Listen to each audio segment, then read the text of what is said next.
Check this. Zeus was the king of gods, the lord of lightning, the ruler of the sky and everything beneath it. He had the power to unmake mountains and silence oceans with a single word, and somehow, none of that was ever enough for him. Zeus was not born on a throne. He was born running for his life. His father was Cronus, king of the Titans, the most feared ruler the ancient world had ever seen. Cronus had taken power by overthrowing his own father, Uranus, and he was smart enough to know that what he had done once, someone could do to him. A prophecy confirmed his worst fear. One of his own children would rise up and destroy him. His solution was simple and horrifying. Every child his wife Rhea gave birth to, he picked up and swallowed whole. Rhea watched this happen 5 times. Hestia, Demeter, Hera, Hades, Poseidon, each one gone before they could even open their eyes. When she became pregnant again, she had reached her absolute limit. She gave birth to Zeus in secret on the island of Crete and handed Cronus a stone wrapped tightly in cloth. Cronus, apparently not the most careful of fathers, swallowed it without a second glance and went on with his day. Zeus was hidden deep inside a cave on Crete. A divine goat named Amalthea fed him her milk.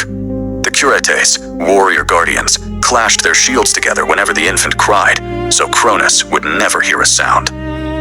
Zeus grew up in that cave, raised not by a king, but by a goat and a group of heavily armed babysitters. When he was old enough, he came out with one goal in mind. He found Cronus and forced him to vomit up every sibling he had swallowed. Out came Hestia, Demeter, Hera, Hades, and Poseidon, all fully grown, all furious, and all ready to fight.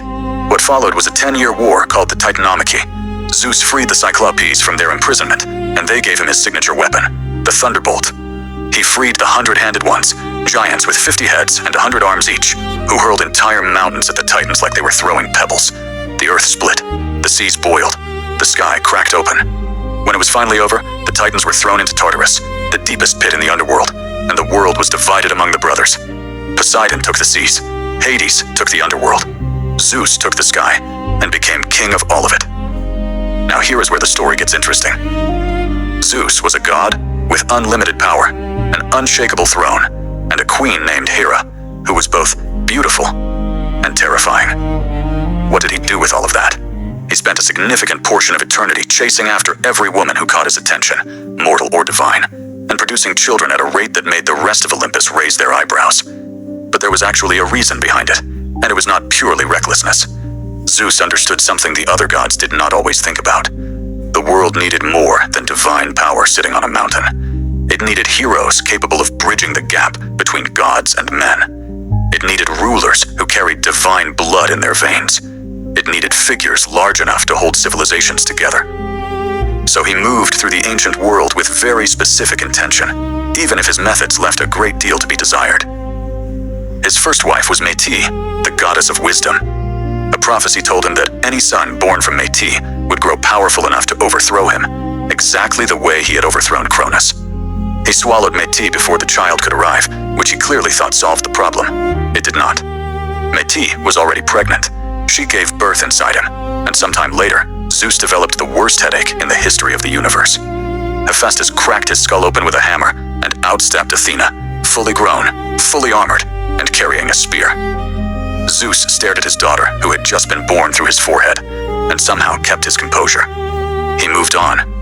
He lay with Themis, goddess of divine law, and she gave him the 3 fates and the 3 seasons.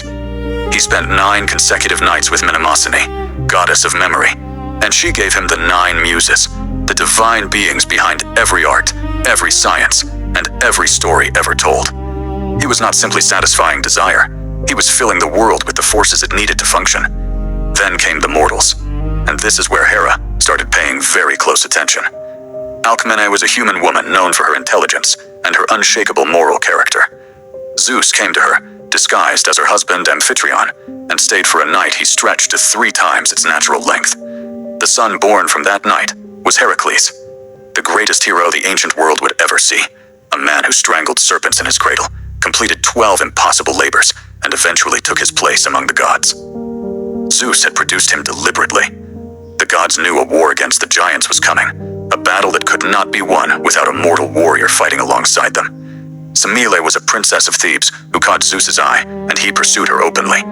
Hera found out, as she always did, and came to Semele disguised as an old woman. She whispered one suggestion. If Zeus truly loved her, why would he not appear before her in his true form? Semele, convinced, made Zeus swear on the river Styx, an oath no god could ever break, to grant her one wish. He swore before he knew what she was about to ask. She asked to see him as he truly was. His face fell. He appeared before her in his full divine form, pure lightning and fire, and the raw power that held the sky together, and Semele burned to ash in seconds. Zeus pulled the unborn child from the flames and sewed him into his own thigh to carry him until the time was right. That child was Dionysus, god of wine, ecstasy, and theater, the last of the Olympians to claim his seat among the 12. From Leda he fathered Helen, the most beautiful woman in the world, whose face launched 1,000 ships and ignited the Trojan War. From Europa he fathered Minos, who became king of Crete, and set in motion the story of the labyrinth and the Minotaur. From Danae he fathered Perseus, the hero who would one day hold up the severed head of Medusa. Hera endured every single one of these affairs from her throne on Olympus, and she was not quiet about her feelings.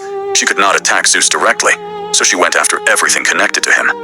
She sent 2 serpents to kill the infant Heracles in his cradle. She drove him to madness years later. She chased Io, one of Zeus's lovers, across the entire earth in the body of a cow, tormenting her with a gadfly that gave her no rest. She delayed the birth of Heracles by trapping Alcmene in labor, while arranging for a lesser child to be born first. She was creative, relentless, and completely unwilling to look the other way. Zeus had over 100 children scattered across the ancient world. Gods who sat on Olympus. Heroes who defined entire civilizations. Kings who built cities that lasted centuries. The ancient Greeks did not tell these stories simply as entertainment. Every hero needed a divine origin to explain why they could do what ordinary men could not. Every powerful city needed a founding god to justify its importance. Every war, every disaster, every miracle needed a cause large enough to make sense of it. Zeus was the answer to all of those questions at once. But behind all the power, all the children, and all the chaos, one truth sat quietly at the center of every story. Every woman who loved him suffered for it. Every child he fathered came into a world already at war because of him. Hera spent eternity in pain, not because she was weak, but because she was bound to a man who wielded his power without once stopping to consider the damage it left behind. Zeus ruled the entire world and still could not rule himself. And that is the lesson the Greeks buried inside every one of his stories. Power without restraint does not make you great. It makes you dangerous to everyone around you, including the people you claim to love.